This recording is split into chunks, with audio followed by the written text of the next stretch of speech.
માને જેટલો ગર્વ છે ને એની નજર સમક્ષ જોઈએ ને તો ખરેખર એવું થાય છે કે અમારા મા બાપના કેટલા પુણ્ય છે કે આ જગ્યા ઉપર મને બેસવાનો મોકો મળ્યો છે, એ ભગવતીની આરાધના કરવાનો મોકો મળ્યો છે. એટલે બધાને પ્રાર્થના કરી છે કે માની જ્યારે પૂજા થતી હોય ત્યારે એટલો ભાવ રાખવાનો કે ભગવતી સ્વયં અહીંયા બિરાજમાન છે અને એ ભગવતીની આપણે આજે પૂજા કરીએ છીએ અને આપણા જન્મો જન્માંતરના પુણ્યો ભેગા થયા છે ત્યારે તમે અહીંયા બેસવાનો તમને મોકો મળ્યો છે. એટલે આ ખબરનો ભોગ એટલે યુગોથી જેનો જોત મળે છે, વર્ષે ભલે વાદળી ને વાયુ ભલે વાય, માણી તારો દીવડો તોય ના બુજાય. યુગોથી, વર્ષોથી નહીં, યુગોથી કઈ રીતે ચાલે છે ભગવતીને ખબર છે, એ જગદંબાને ખબર છે, એ પરમ ઈશ્વરને ખબર છે. એ જગદંબા જ્યાં મારું હૃદય વિરાજમાન છે. એટલે આજે નિસંકોચ ભાવથી ભગવતીની આરાધના કરજો, ભાવથી. હું બીજું તો કઈ તમને નહીં કહું, પૈસા ચડાવવાનું નહીં કહું, પણ એટલા ભાવથી કરજો કે ભગવતી તમે ઘરે પહોંચો એની પહેલા તમારા દ્વાર કંકુવાળા પગલા પડેલા હોય, તમારા દ્વારમાં તમે જાઓ એના પહેલા ભગવતી કબરના ગોખવાળી ચાદરના ચોકવાળી જગદંબા તમારા ઘરની અંદર જઈને વિરાજમાન થાય એવા ભાવ સાથે પૂજા કરવાની છે. તમે મને પૈસા આપી દો એનો મને કોઈ મોહ નથી, પણ એ જગદંબાને ભાવથી પૂજા કરજો. ગમે એવો યજમાન હોય, કરોડપતિ હોય, પણ આ જગ્યા ઉપર બેસે કે હું એને કઈ તું ભાઈ તું ભાવથી પૂજા કરજે, તારે મળે તો કઈ નહીં ચોખા ચડાવજે, પણ ભાવ તારો પ્રગટ કરજે જેથી મનના મનોરથ પૂર્ણ થાય. એ જગદંબા એક વિચાર કરો કે દીકરી જ્યારે આપણે વિદાય થતી હોય ને, એક દીકરી વિદાય થાય ને તો સૌથી વધારે જો પીડા થતી હોય ને તો એના બાપને થાય છે.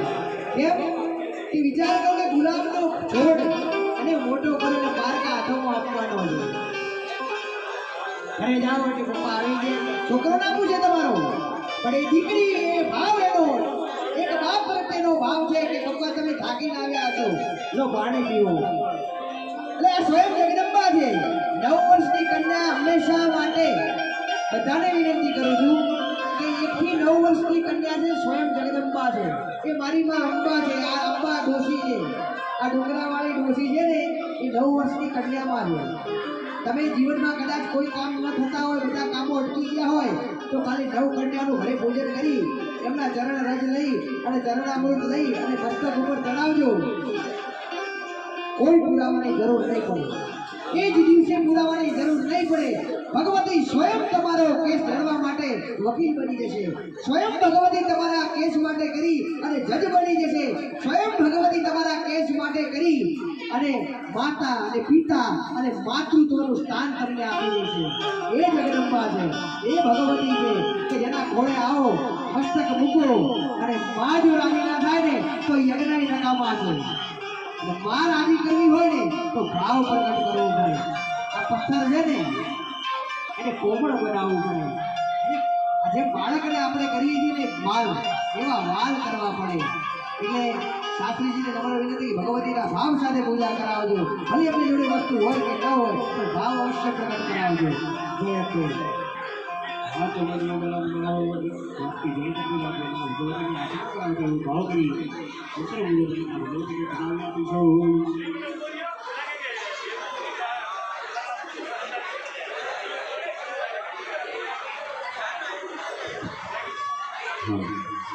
હે મા ધન્ય માત જોગને ધન્ય મા ભવાની, ધન્ય માત જોગને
ભવાની